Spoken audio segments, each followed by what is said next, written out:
Usa ka pribadong luna sa Tinagakan, General Santos City ang giangkon sa usa ka giilang luhani udasan mamalumpong.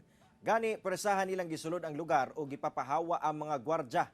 Sa impormasyon nga nakuha sa GMA Regional TV at home with GMA Regional TV, mukabat kuno sa kapin of 40 ka mga lalaki ang dungan nga misulod o gipapahawa ang gwardya nga naka-duty ni atong adlong Sabado sa Barangay Tinagakan, General Santos City.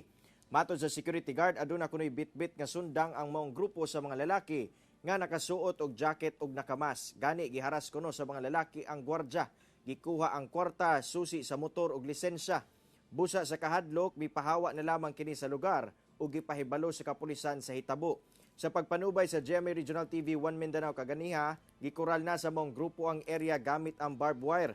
Nagtukod sab sila og kubo-kubo ug aduna say mga tarpaulin nga nakasulat nga no trespassing private property. Sa usa ka tarpaulin nakabutang sab ang pangalan sa nag-angkon sa maong luna nga mao si Luhani Udasan Mamalumpong nga adunay mga hulagway kuno sa dokumento. May nakastay talaga dyan sa loob na isang gwardiya yun, hinaras doon nila tapos nakuhaan siya ng pira. Mga i-taxer, hindi namin alam na hindi namin sure na may bitbit na silang baril, pero ang dami talaga nila. Tapos yung iba naka-jacket, tapos yung iba naka balot ng tila.